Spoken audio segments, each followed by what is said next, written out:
Coming up on Locked On Dodgers, we are answering your questions about Austin Barnes, Michael Busch, some potential trades, and a bunch of other topics related to the Dodgers. That's what's on tap. So let's get Locked On Dodgers. You are Locked On Dodgers, your daily Los Angeles Dodgers podcast. Part of the Locked On Podcast Network, your team every day.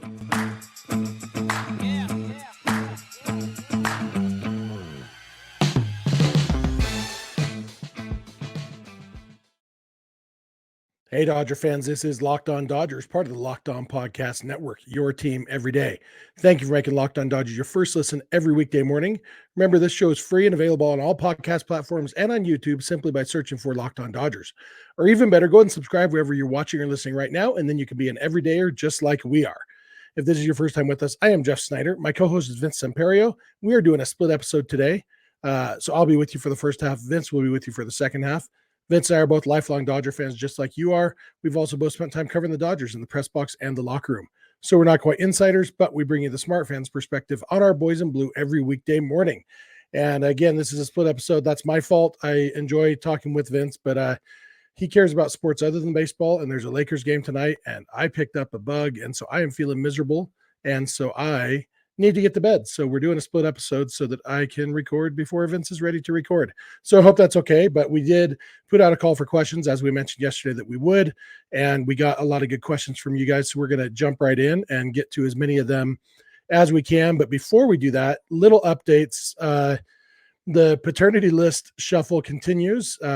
Math will tell you that several pregnancies happened right around the All-Star break last year. Brusdar Graterol and Max Muncy have both gone on the paternity list. If you're not familiar, the paternity list allows the player to miss up to 3 games. It has to be at least 1 and up to 3. And so we know that Graterol and Muncy won't be available for game 1 of the series against the Pirates Tuesday. Beyond that, we don't really know. I don't know if either of their wives were being induced on Monday, and I don't know. I am not privy to the reproductive plans of anybody on the Dodgers, believe it or not. There's kind of a question mark about Evan Phillips right now. It was reported that Evan Phillips was coming back. His 3 days are up, but right now, and as of last night or Sunday night was when I first noticed it, the Dodgers transaction page has Evan Phillips going on the bereavement list, which is never what you want to hear after a guy was just on the paternity list. To be clear, bereavement doesn't necessarily mean somebody passed away. The bereavement list is for death or illness of an immediate family member of the player or the player's spouse. So it could be as simple as, it's pretty common for babies when they're born to need a little extra time in the hospital. And it could just be as simple as that Phillips is staying with Liz while their baby is in the hospital. This is all conjecture, and I probably shouldn't be guessing. I'm hoping for the best is what I'm saying, because you never want to hear came off the paternity list and went on the bereavement list. That automatically conjures up the worst images, and obviously we are hoping that none of those worst images apply to Evan Phillips. And it could be a clerical error. Maybe Phillips isn't on the bereavement list, and he will be back on Tuesday against the Pirates. We don't really know.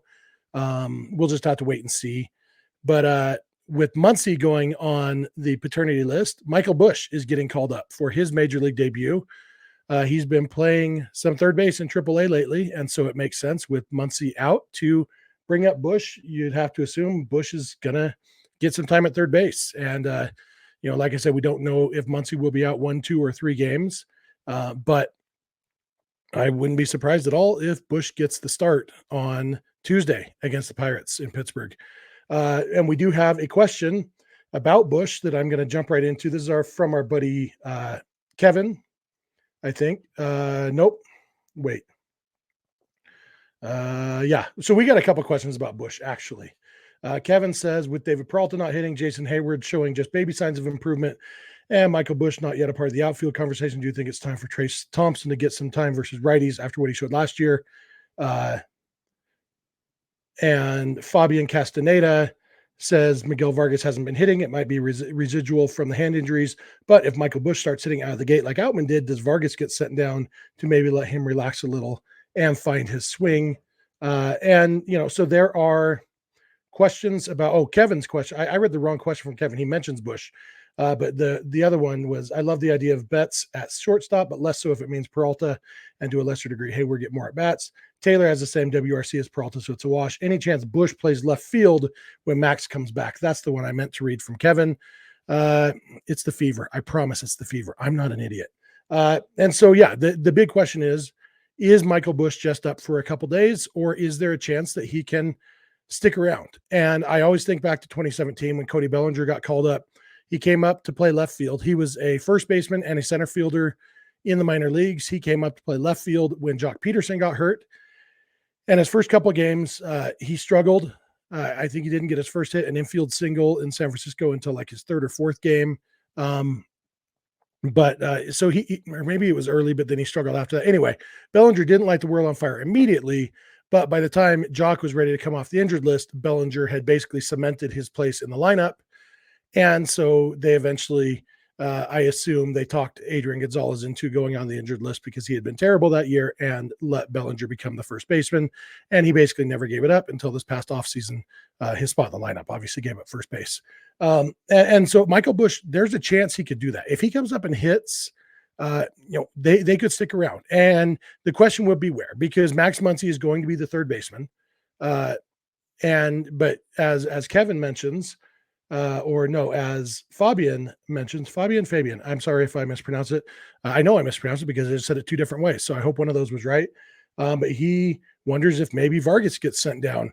I don't think they're going to send Vargas down. I think they still believe in Vargas. I still believe in Vargas, and he's showing signs lately. I think the bat speed is starting to come back after the injury. I don't think they're sending Vargas down. And I think he's going to keep playing second base. So if they were going to go with Busch, it would have to be as a replacement for one of the left-hand hitting outfielders, really. Busch has played some left field in the minors. And, if he hits, maybe they cut ties with David Peralta. Peralta seems popular in the clubhouse. He's had some big hits, even though he hasn't hit well overall. It's a tough situation that Busch is in. Of course, it could be an injury that opens up the spot, if Peralta got hurt, or if JD Martinez got hurt, so there's suddenly a DH spot. There are possibilities there. But I think Busch would really, really have to hit his way to staying on the roster. I don't think just a solid couple games is going to do it.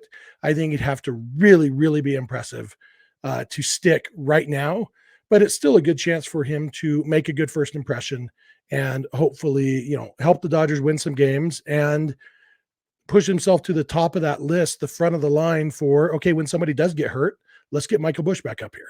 And that is a valuable thing. It's still April, and to be able to do that in April, that's kind of what Max Muncy did in 2018. He came up and he hit well. And so he was able to stick around. He was the next guy up. Okay, let's get Muncy back up here. He hit well, and Muncy ended up having a very good couple seasons immediately for the Dodgers and has become one of their star players. So a lot of it will depend on how Busch does, but I don't know that there's a ton that he can do, barring injury, in the next few days to really lock himself onto the roster, other than going like 8 for 8 with 6 homers or something. Then they'd probably find a way to keep him around. I'm going to come back in a minute and answer at least one more, maybe 2 more questions before I turn it over to Vince and go get some sleep on my side. So I want to thank you for making Locked On Dodgers your first listen every weekday morning, and please keep it Locked On Dodgers. This episode is brought to you by BetterHelp. BetterHelp is, getting to know yourself can be a lifelong process, especially because we're always growing and changing. Therapy is all about deepening your self-awareness and understanding, because sometimes we don't know what we want or why we react the way we do until we talk through things. BetterHelp connects you with a licensed therapist who can take you on that journey of self-discovery from wherever you are. I'm going to give you a little personal example, and I was able to figure out why this happened, but the therapy might have helped. There was about 10 years ago, I had back surgery, and after the back surgery, I was thrilled because I could walk upright again.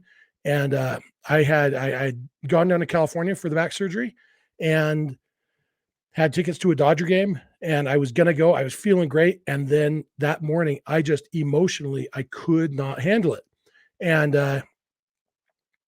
what it turned out to be, I think, was withdrawal from the pain medication I had been on. And I should have learned to wean myself off it a little bit more, but a little more slowly. But that sort of thing, if you are dealing with something where you're just not quite sure what's going on, why you're feeling the way you are, what your next step is, sometimes therapy can be very, very helpful, giving you a chance to talk to somebody who isn't, personally invested in you emotionally, I should say, but they are trained to give you good advice and help you figure things out. And so, I've known a lot of people in my life who have been to therapy, and it's been very helpful. So if you're thinking of starting therapy, give BetterHelp a try. It's entirely online, designed to be convenient, flexible, and suited to your schedule. Just fill out a brief questionnaire to get matched with a licensed therapist and switch therapists anytime for no additional charge. Discover your potential with BetterHelp. Visit betterhelp.com/lockedonmlb today to get 10% off your first month. That's BetterHelp, HELP.com/lockedonmlb. All right, I am back. I want to thank you again for making Locked On Dodgers your first listen every weekday morning. Also want to tell you, the Dodgers, they play a little bit earlier because they are in Pittsburgh, and so they play at, 2:30, I think, California time. And so you might be stuck at work and not able to watch the game on TV. Guess what? SiriusXM is here for you, because you can, if you're in your car, pull it up on the SiriusXM radio, or if you are in your office or whatever, pull out the SXM app on your phone and just search for Dodgers, and you can watch any Dodger game anytime, or not watch, listen to the hometown broadcast of any Dodger game anytime. I'm blaming the fever for all the mess ups this episode, just so you all know. But yeah, the Dodgers play 3:30 California time today. If you are in your car, it'll be channel 177 on the SiriusXM radio. If you're on the SXM app, just search for Dodgers. All right. Want to thank all you everydayers for being with us, and let's jump back into some questions. This one, let's go with another one from Kevin. And Kevin was on a questioning roll. He said, Austin Barnes just can't hit. You know it. I know it. Everybody but David Ross knows it. His framing and veteran leadership can't match that average. How can we as a Dodger society get Hunter Fiducia up here to play till Will Smith is ready? I'm going to give Kevin the benefit of the doubt and assume that he meant Dave Roberts and not Dave Ross in this question, because I don't know how relevant it is whether or not the Cubs manager, what his opinions are of Austin Barnes' offense. But assuming he means Dave Roberts, I think it is my first answer is I reject the premise, because I think obviously Dave Roberts understands how much Austin Barnes is struggling. Dave Roberts isn't penciling Austin Barnes into the lineup because he thinks he's hitting well. That's why he's batting ninth. He's penciling him in because A, they don't have any better options on the major league roster, and B, Dave Roberts is somewhat famous for letting guys stay relevant, hoping they'll get going. And, it's still early enough in the season. Barnes has 32 at bats this year. And yeah, 2 hits and 32 at bats. It sucks. But I mean, if he had 8 hits this next series, suddenly his numbers would be closer to respectable. I don't think one series could get him up to actually respectable, but he could get hot for the next 2 weeks and be just fine. And Austin Barnes is capable of that. It's not likely, but it's possible. And here's an analogy I came up with when I had a fever this afternoon, and I decided to stick with it.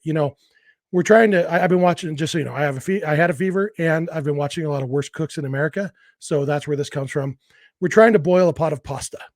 And Austin Barnes, we look at his pot, the water's boiling, and there are 2 little pieces of macaroni. And that sucks. We need a lot more macaroni than 2 pieces. The question is, how did those 2 pieces get there? Because if he deliberately put those 2 pieces in there, that shows that he still knows how to put macaroni in a pot of boiling water. Now, maybe he opened up the box of macaroni and things went flying everywhere, and 2 of them happened to land in the water, and it was accidental. But Austin Barnes hit well in the WBC. He has hit reasonably well at times in his career. Last year, he hit pretty well by Austin Barnes standards, nothing like in 2017, but pretty well by his standards. And so it is too early to totally give up on him. I know I just spent a whole segment last week advocating to call up Hunter Fiducia and put Austin Barnes on the Phantom IL. And, maybe it's not even a Phantom. I wouldn't be surprised at all if Austin Barnes actually is hurt.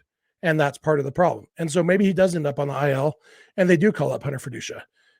But as I said last week, Fiducia is not on the 40-man roster, and he would not clear waivers if they had to DFA him. So if they are going to call up Fiducia, that's why they went out and got Austin Wynns, because Austin Wynns, you can sign him, you can play him a little bit, and then when Will Smith is back, you DFA Austin Wynns and you forget he ever existed. No offense, Austin Wynns or Austin Wynns' mother. I'm sure he's a nice guy. That's why you go with Austin Wynns. Hunter Fiducia is a legitimate prospect at this point, and so he wouldn't clear waivers if they had to DFA him. So he would have to stay on the 40-man roster. They could send him down to the minors. He has options, but he'd have to stay on the 40-man roster, and they already have a bit of a 40-man crunch. So that's what's holding him up. So Austin Barnes would have to be out for a while with an injury, or they would actually have to decide to cut bait on Barnes to get him off the roster to make room for Fiducia. I don't know how likely that is. I wouldn't mind seeing it, but I think we're stuck with Austin Barnes right now. I'm going to do two last questions from the same guy at Say It Like the YM1. I think I read that right on Twitter. He says, "Hey guys, just followed you on Twitter, but I started listening to the show since midway last year. I have two questions and they involve trades. Do you think a trade for Whit Merrifield would help the Dodgers when it comes to infield depth and run production? And my second question is, do you think a trade for Dane Dunning would help stabilize the bullpen?" I would like both of those trades. I think Whit Merrifield could definitely help with their production against left-handers. And I think Dane Dunning has been very good out of the bullpen this year. It's tough to say, I don't think he's going to keep a 0 ERA all season, but he's always had good stuff. He was a highly touted prospect. He was involved in a couple, I think at least one big trade. So he was in the Adam Eaton trade, the Lucas Giolito trade from the Nationals to the White Sox, and then in the Lance Lynn trade from the White Sox to the Rangers. So Dane Dunning has some prospect capital. I think he's a talented guy. The problem is the Rangers are currently in first place in their division, and so they would have to fall out of contention in order to consider trading him. Same is true for Whit Merrifield with the Blue Jays. The Blue Jays are good, and they're hoping to contend. And so I don't see the Rangers or the Blue Jays being sellers anytime soon. It's possible one or both of them could fall out of contention by the trade deadline, but I don't think either of them are realistic options right now because their current teams like having them on there because they are good at baseball and their current teams are trying to win. So I like how you're thinking. I would love to have Whit Merrifield. I don't know. I've probably mentioned this before. I am a Merrifield on my mom's side. I come from a long line of Merrifields, and the city library in Lake Elsinore is named after my great aunt, the Alpha Merrifield Memorial Library. I like Whit Merrifield, not just because of his name. He's a good ball player. I'd love to have him on the Dodgers. I don't think it's going to happen. And Dane Dunning, again, the Rangers are in first place. They're not going to trade. I think that's going to do it for me. I hope I'm sorry this wasn't my A game as far as not stumbling over my words, but hopefully the quality of content and my fever dream about comparing Austin Barnes to a pot of macaroni, hashtag Barnes is macaroni. Hopefully that worked out okay. I'm going to hit the sack and try to get over this bug, and Vince will be along in a minute. Today's episode is brought to you by So Rare. Our new sponsor, So Rare, is a revolutionary fantasy baseball game and marketplace, transforming fans into owners with officially licensed digital cards featuring players from across all 30 MLB teams. Unlike other fantasy baseball platforms, So Rare managers truly own their fantasy experience, collecting, buying, selling, and competing with player cards against global opponents to win epic rewards. Win or lose, you still own your cards, and there's no cost to play. Plus, the more you win, the more you advance, collecting increasingly powerful cards and accessing next-level competitions and rewards. MLB game weeks happen twice weekly and span a 3 to 4 day cycle. So at the end of the game week, So Rare MLB managers who rank at or near the top of their leaderboards win a variety of rewards, which include So Rare scarcity cards, game tickets, merchandise, signed jerseys, and VIP experiences like meeting MLB stars. Prizes may vary depending on competition. Go get your cards today and get started. Head to sorare.com/locked on. That's SORARE.com to draft your team of free player cards, set your lineup, and start competing today to win epic rewards. Again, that's sorare.com/locked on to start playing today. Yo, Dodger fans, welcome to Locked On Dodgers, or my side of Locked On Dodgers. I was about to go there from the beginning, but Jeff already started you guys off. And like Jeff mentioned, I'm here to answer a few more of the questions you guys provided for us. And we're going to start right here with at JSmith0808. Says, if the Dodgers fall out of potential contention, could you see them trying to trade Julio Urías? If so, what would a return look like? Yeah, I mean, the Dodgers would have to be really bad over the next 2 months, and a lot of other teams would have to be really good in order for them to be deemed out of out of contention. And I guess it's possible, there's going to be 3 division winners, obviously 3 playoff and 3 wild card teams that make it. And it's very possible, I guess, that like Arizona keeps playing well, the Padres keep playing well, the Brewers keep playing well, the Pirates maybe keep playing well.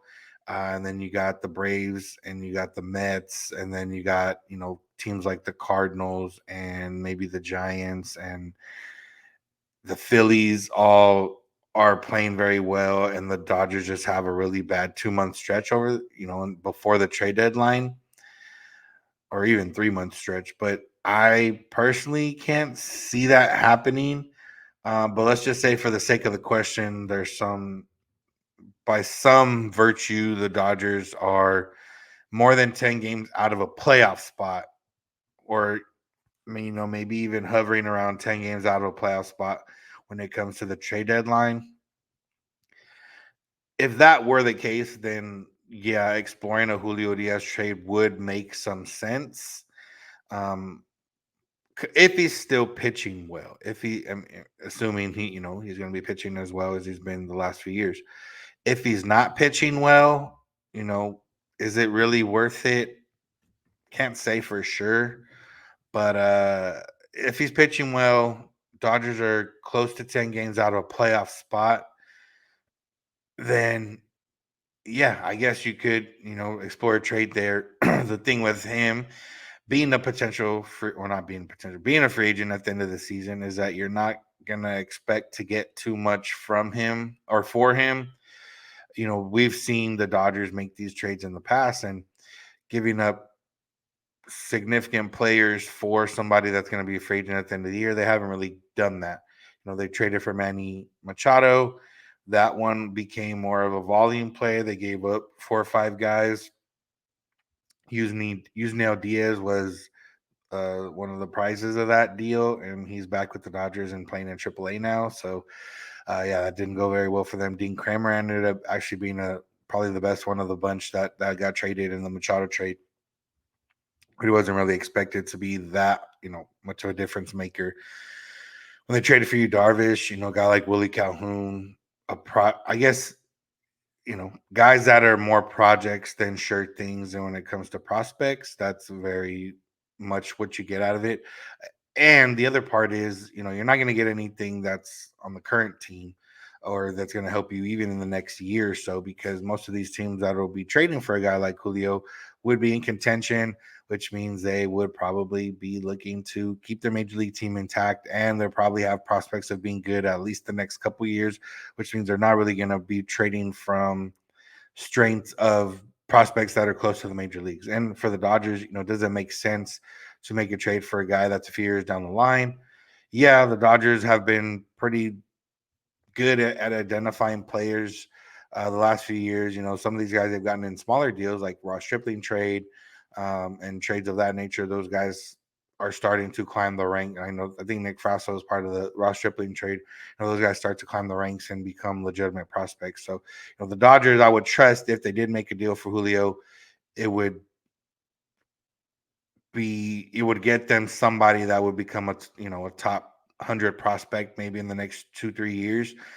And volume wise, I think they would go quality over quantity, I would imagine, where they would go, maybe 2 solid prospects over, 4 to 5 flyer prospects.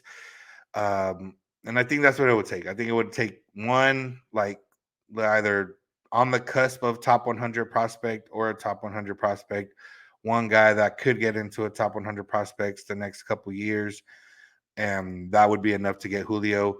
Or it would take, 3 or 4 guys that are not what top 100 prospects, but that either the Dodgers are very high on, or that they know, or that they have, big upside. So that's what it would take. I don't see it happening, but you never know. I guess the crazier things have happened in the past. So that's what I got there. Next question we got is from at BD Fagan. He says, is Cartaya on the table as a call up with Smith out and Barnes struggling? If Will Smith was going to be out the rest of the season, then yes, Cartaya would be on the table. I still don't know if they would do that, but he'd be on the table.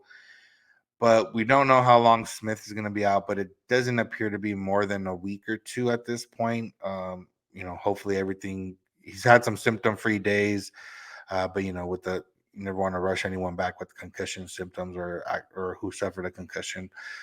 But the other part is Cartaya isn't exactly lighting it up, and he's in Double-A. He's never played above Double-A. Last year, Michael Grove was the first player on the Friedman team that got called up straight from Double-A with the Dodgers. So I don't see that happening. He's hitting 200 in Double-A. He's got a homer, a couple doubles. So if he was, say, hitting, an insane like 350, OPSing over 850 with, a lot of extra base hits and just, tearing the cover off the ball, then I would say maybe they consider him, especially because of the fact that he's already on the 40-man roster. And let's just say Smith's going to miss 2 more weeks at the very least. Then, yeah, I could see Cartaya being on the table. But the fact that, one, he's very young, the fact that this is the first year he's been playing in Double-A. That's the highest competition he's faced so far. The fact that he's not hitting very well, and the fact that Smith probably won't be out too much longer, hopefully, I don't see Cartaya as a legitimate option to come up. But like I said, if Smith was to say, let's just say they say Smith's out for the season, I do think Diego Cartaya he's on the table, and would be considered to be called up and see what he can do, and maybe kickstart that career of his. But I don't see that happening, or hopefully it doesn't happen, for the sake of Will Smith. We got Kevin at Blue Goon 82 says, with Peralta not hitting, Hayward showing just baby signs of improvement, and Busch not yet a part of the outfield conversation, do you think it's time for Trace to get some time versus righties after what he showed last year? I probably would think it's time for him to get some at bats against righties. I don't know if the Dodgers are quite there yet, but for me, what it is if he's not if he's not hitting against lefties and you're not gonna play him against righties, he doesn't necessarily have like a huge reason to continue to be on the roster.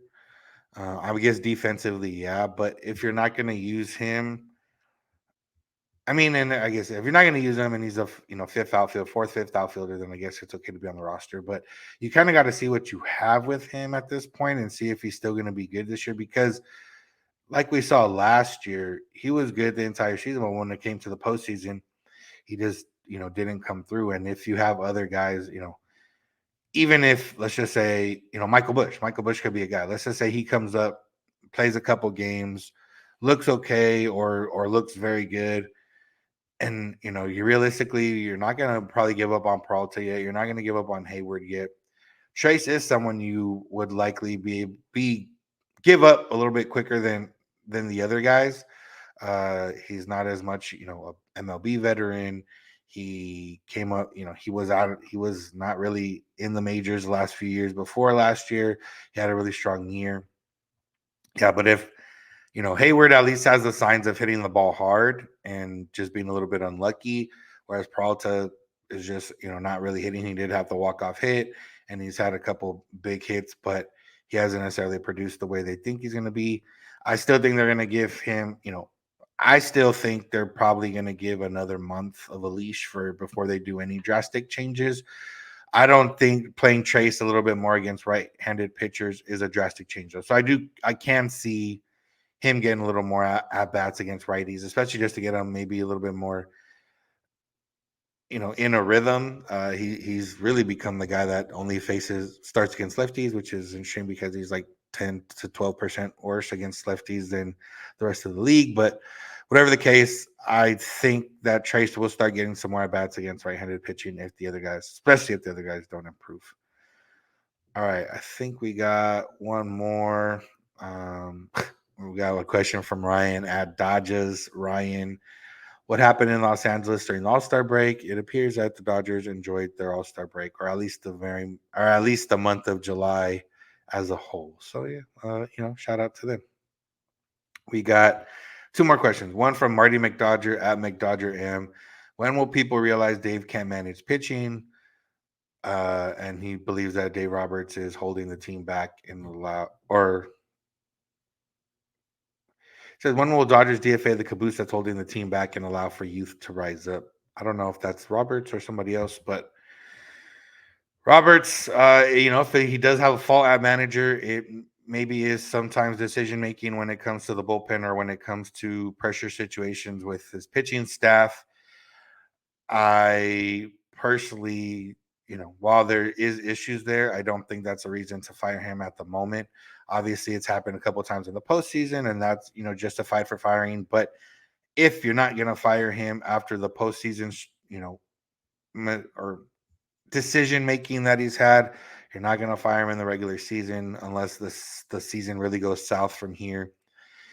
And the other thing is, go pick like one team and say, okay, this is my new second team, and then go watch probably like 10 to 20 games. And you're probably not going to or pick a team of a manager with the manager that you think knows how to manage pitching, then go watch them for like 20 games, and then come back and say, okay, I still like that manager and he makes strong pitching decisions. And then after that, go look at the stats of their bullpen. And if their bullpen's like top 5 in the league, that probably changes things a little bit. So, for me, I think the big thing with, Dave Roberts and blah, blah, and everything else is most managers make decisions that are based on information, and sometimes it doesn't work out, and it's not always the manager's fault. Now, like I said, in the past, Dave Roberts has made some questionable decisions, especially when it comes to playoff time. But that's, we can't sit here and say that other managers wouldn't make other decisions like that. So, and then last question from Drew at Drew Bond 209. He says, "Do you feel like this year has a legitimate shot to be a World Series year with roster currently constructed as is?" What is a World Series constructed roster? We've seen worse teams we've seen worse teams than the Dodgers make the World Series in years past. We've seen, teams that aren't as good win the World Series. Some of those Giants teams weren't that good, but they, had timely hitting when they needed it. They had timely luck when they needed it. They had, people flailing at Madison Bumgarner pitches more often than they should. Some of the, there's been other teams. The Nationals had the worst like the Dodgers could have the worst bullpen in baseball right now, and you would think, oh, that's not a World Series constructed team. And the Nationals had literally the worst bullpen in baseball in 2019, and then their bullpen ended up pitching lights out, and they won the World Series in that year. So, what do you consider a World Series constructed team? Are the Dodgers good enough to win a World Series? Yes. Do they? With Julio, with Kershaw, with Dustin May, that's a solid enough starting. Three. Their bullpen, with the arms they have, if they play to their potential, yes, they're good enough offensively. Mookie, Freddie, Will Smith, Max Muncy, the way he's playing now, JD Martinez, that's a formidable top 5 of a lineup. James Outman, if he continues, that's a formidable lineup. Are they good enough to win the World Series? Yes. Does that mean they're going to win the World Series? I don't think so. What they need to add for us to feel more comfortable about it, obviously, yeah, I think, we'll see as they continue to play. Obviously, they're 12-11. There's not everything's going right. But I do think, there's a chance. And that's all you can really ask for is to have a chance. So That's going to do it for today's episode. Thank you all for listening. Thank you for making Locked On Dodgers your first listen of the day every day. Become an everydayer and listen to us every day by subscribing wherever you get podcasts and on YouTube. If you can watch the game, make sure to listen on Sirius FM or download the SXM app and search for Dodgers. You can listen to all the home broadcasts there. If you want to find us on social media, we are on Twitter and Instagram at Locked On Dodgers.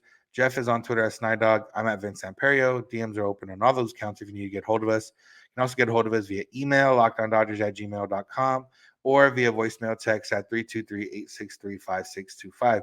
We're here every weekday morning, and we hope you'll be with us. When you get in your car, if you're at home, tell your smart device, play podcast, Locked On Dodgers. And remember, you don't have to agree. You just have to listen. Have a good one.